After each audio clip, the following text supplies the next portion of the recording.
Olá! Mais um vídeo em que vamos ler um pouco mais das histórias das Mil e Uma Noites. Hoje nós vamos ler a partir da 17ª noite. Por maior que fosse a curiosidade de Dinazade em ouvir o resto da história do rei grego, naquela noite não acordou tão cedo como nas anteriores. Era quase dia quando disse à sultana: minha irmã querida, rogo-te que prossigas a maravilhosa história do rei grego, mas apressa-te, por favor, que o dia não tardará em aparecer. Sherazade continuou imediatamente a história no ponto em que a havia interrompido na véspera. O pescador continuou assim. Quando o médico Duban, ou para dizermos melhor, quando a cabeça do médico viu que o veneno estava fazendo efeito e que o rei só tinha poucos minutos de vida, exclamou: eis aí, tirano, de que modo são tratados os príncipes que, abusando da sua autoridade, fazem morrer inocentes. Deus, cedo ou tarde, pune as suas injustiças e crueldades. Mal havia a cabeça terminado de proferir tais palavras, o rei tombou morto, e ela própria perdeu o resto de vida que a animava. Senhor, prosseguiu Sherazade, foi esse o fim do rei grego e do médico Duban. Voltemos agora à história do pescador e do gênio. Mas não vale a pena começar, pois o dia já chegou. O sultão, cujo tempo era contado, não podendo ouvi-la por mais tempo, levantou-se e, como pretendia saber a continuação da história do gênio e do pescador, avisou a sultana de que se preparasse para contá-la na noite seguinte. 18ª noite. Dinazade, nesta noite, compensou a anterior. Acordando muito antes do romper do dia, rogou a Sherazade que lhe contasse a continuação da história do pescador e do gênio, tão desejada pelo sultão quanto por ela. Vou satisfazer a sua curiosidade e a tua, respondeu a sultana, e dirigindo-se a Shahriar. Mal o pescador terminou a história do rei e do médico Duban, aplicou-a ao gênio, encerrado no vaso. Se o rei grego tivesse deixado o médico viver, Deus haveria feito outro tanto por ele. Mas ele rejeitou suas mais humildes súplicas e Deus o puniu. A mesma coisa se dá contigo, ó gênio. Se eu tivesse logrado comover-te e obter de ti a graça que te pedia, teria agora pena da situação em que te encontras.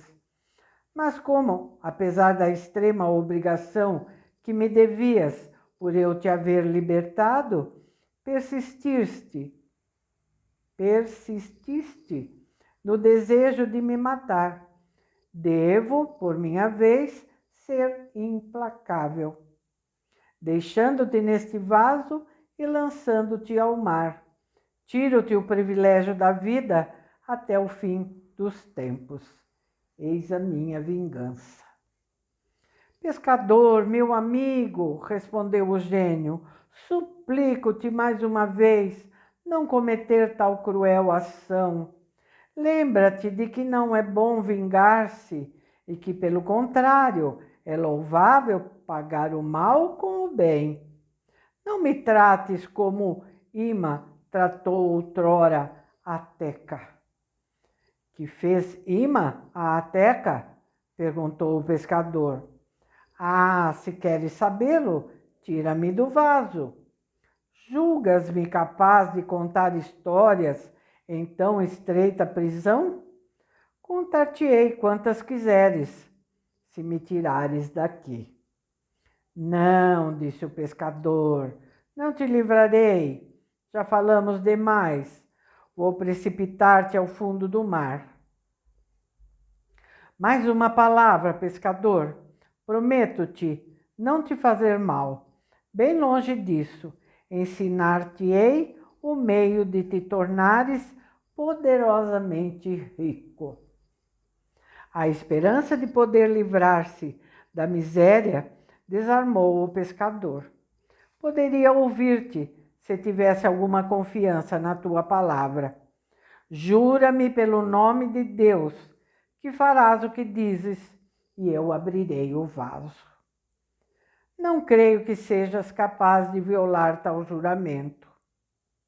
O gênio pronunciou o juramento e o pescador tirou imediatamente a tampa do vaso. No mesmo instante, saiu dele uma fumaça e o gênio, retomando a mesma forma de antes, a primeira coisa que fez foi atirar com um pontapé o vaso ao mar. Aquele gesto aterrorizou o pescador, que lhe perguntou: Gênio, que significa isso? Não pretendeis observar o juramento que acabastes de fazer? E terei de dizer-vos o que o médico Douban dizia ao rei grego: deixai-me viver, e Deus prolongará os vossos dias. O medo do pescador provocou o riso do gênio, que lhe respondeu: não, pescador, tranquiliza-te. Só atirei para longe o vaso para divertir-me e ver se tu te alarmavas. E para convencer-te de que pretendo manter a minha palavra, pega a tua rede e siga-me. Pronunciando tais palavras, pôs-se a caminhar na frente do pescador, que, transportando a rede, o seguiu um pouco desconfiado. Passaram diante da cidade, subiram ao alto de uma montanha, de onde desceram para uma grande planície que os levou a um lago situado entre colinas.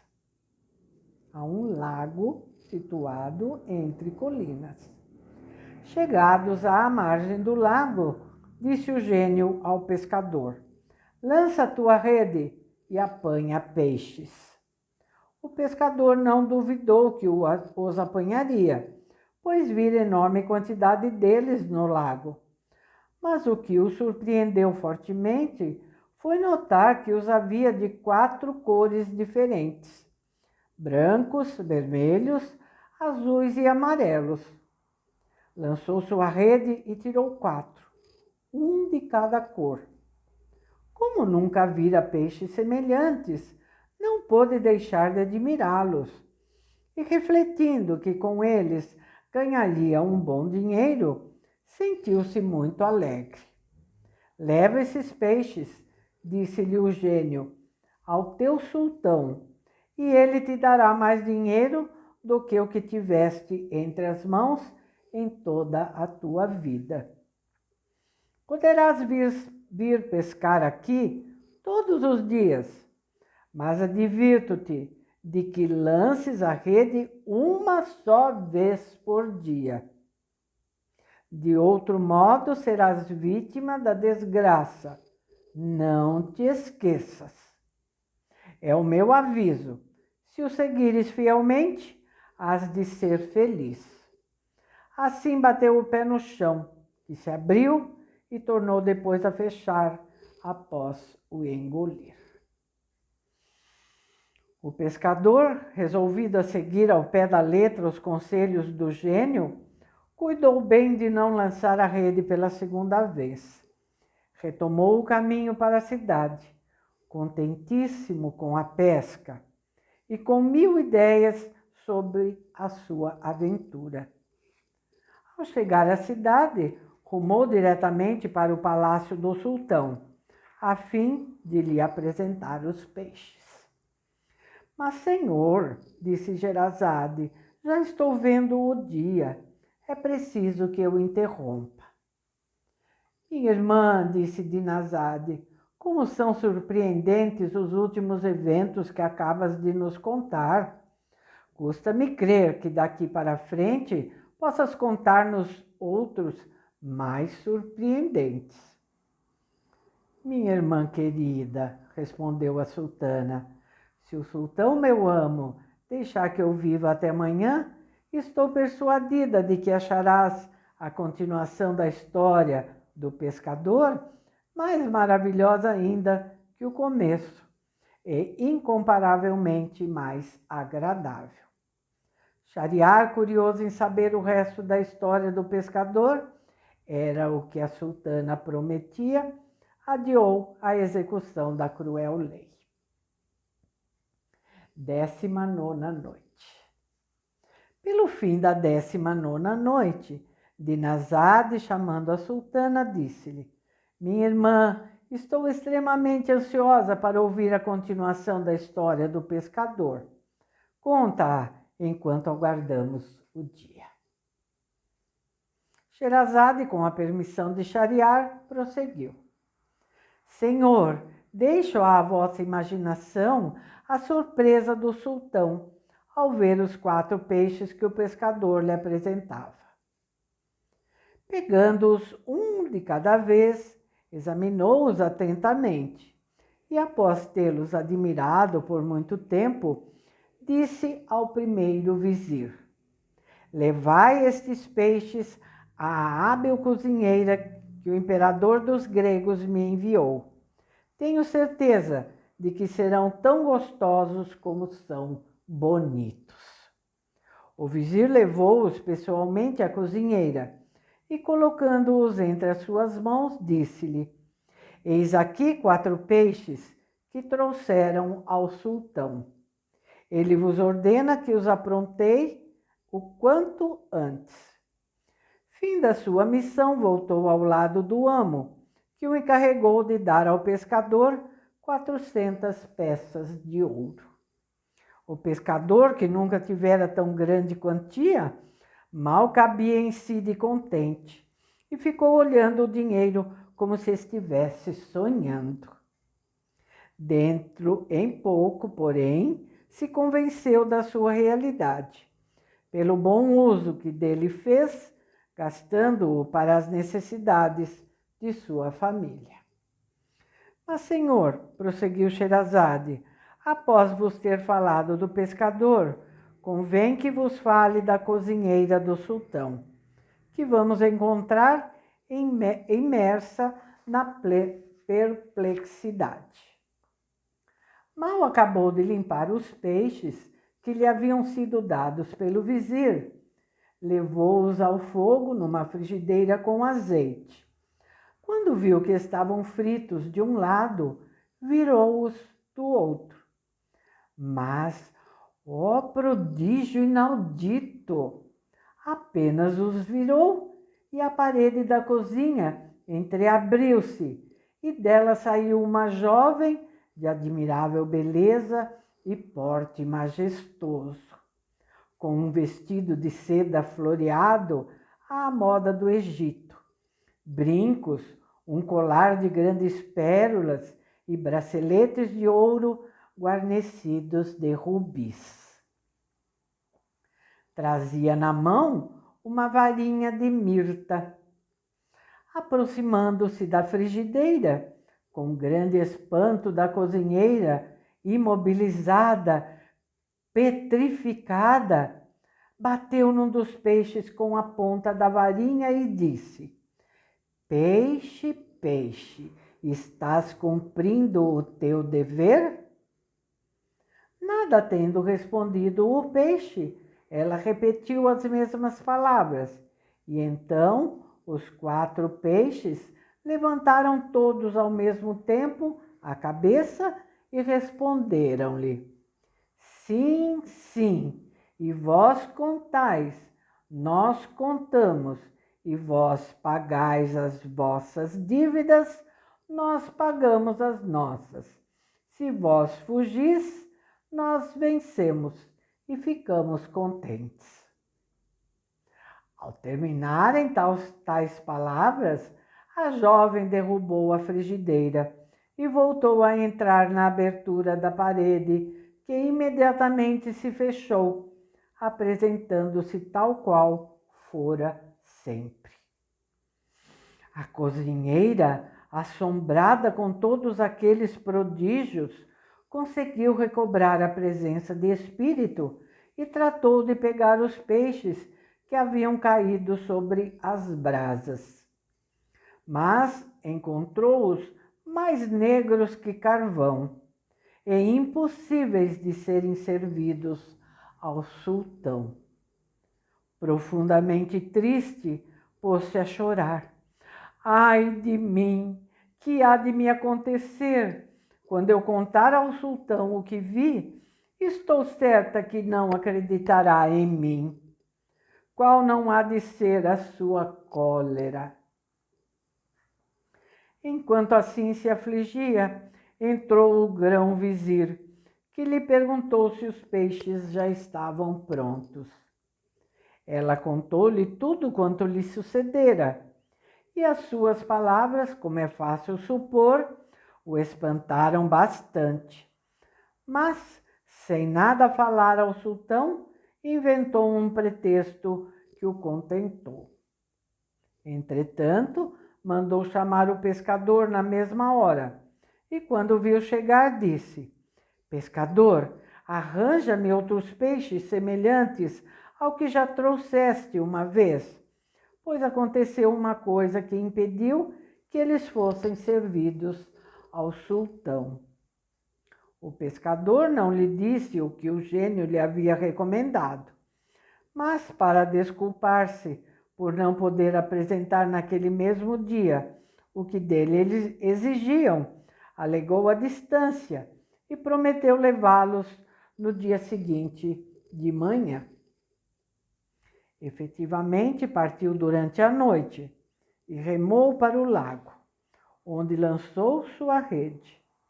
Retirando-a, encontrou 4 peixes iguais aos outros, cada um de uma cor. Imediatamente voltou e entregou-os ao grão-vizir, que, pegando-os, levou-os pessoalmente à cozinheira, onde se fechou com a cozinheira, que os preparou diante dele, e levou-os ao fogo, como já havia feito na véspera com os outros. Quando se acharam fritos de um lado e ela ia virá-los do outro, entreabriu-se outra vez a parede da cozinha e apareceu a mesma jovem, de varinha na mão, a qual, aproximando da frigideira, bateu num dos peixes, dirigindo-lhe as mesmas palavras, ao que eles deram a mesma resposta, levantando a cabeça. Mas, senhor, acrescentou Sherazade, interrompendo-se, eis que o sol está raiando e eu não posso continuar. O que acabo de vos contar é, na verdade, bem extraordinário. Se amanhã ainda estiver com vida, contar-vos-ei outras coisas mais dignas da vossa atenção. Shahriar, certo de que a continuação seria interessante, resolveu aguardar a noite seguinte.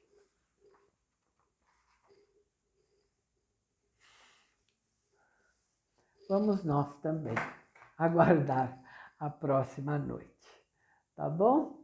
Porque a próxima noite a história é um pouco longa, senão o vídeo vai ficar também muito longo, tá bom? Então, até amanhã. Aproveitar daqueles lembretinhos para vocês, tá bom? Você já é inscrito no canal? Se não é, por favor, inscreva-se e acione ali o sininho para você receber as notificações quando o vídeo vier aqui para o YouTube estiver publicado. Se você já é inscrito, por favor, deixe seu like, não custa nada, só dá um cliquezinho ali, tá bom? E se não for pedir demais, deixe o seu comentário, tá bom? Nem que seja uma simples figurinha, tá? Isso é importante, sabia? Quanto mais interação, mais o YouTube gosta e divulga, tá bom? Aproveita, divulgue também você, dos seus conhecidos, seus familiares, seus contatos, seus grupos de WhatsApp. É importante para o canal crescer, você sabe disso, né? Para que as pessoas que têm todas aquelas dificuldades que eu já mencionei tantas vezes, possam aqui chegar e usufruir das leituras, tá bom? É isso. Muito obrigada, tá? Tchauzinho, um abraço e até amanhã.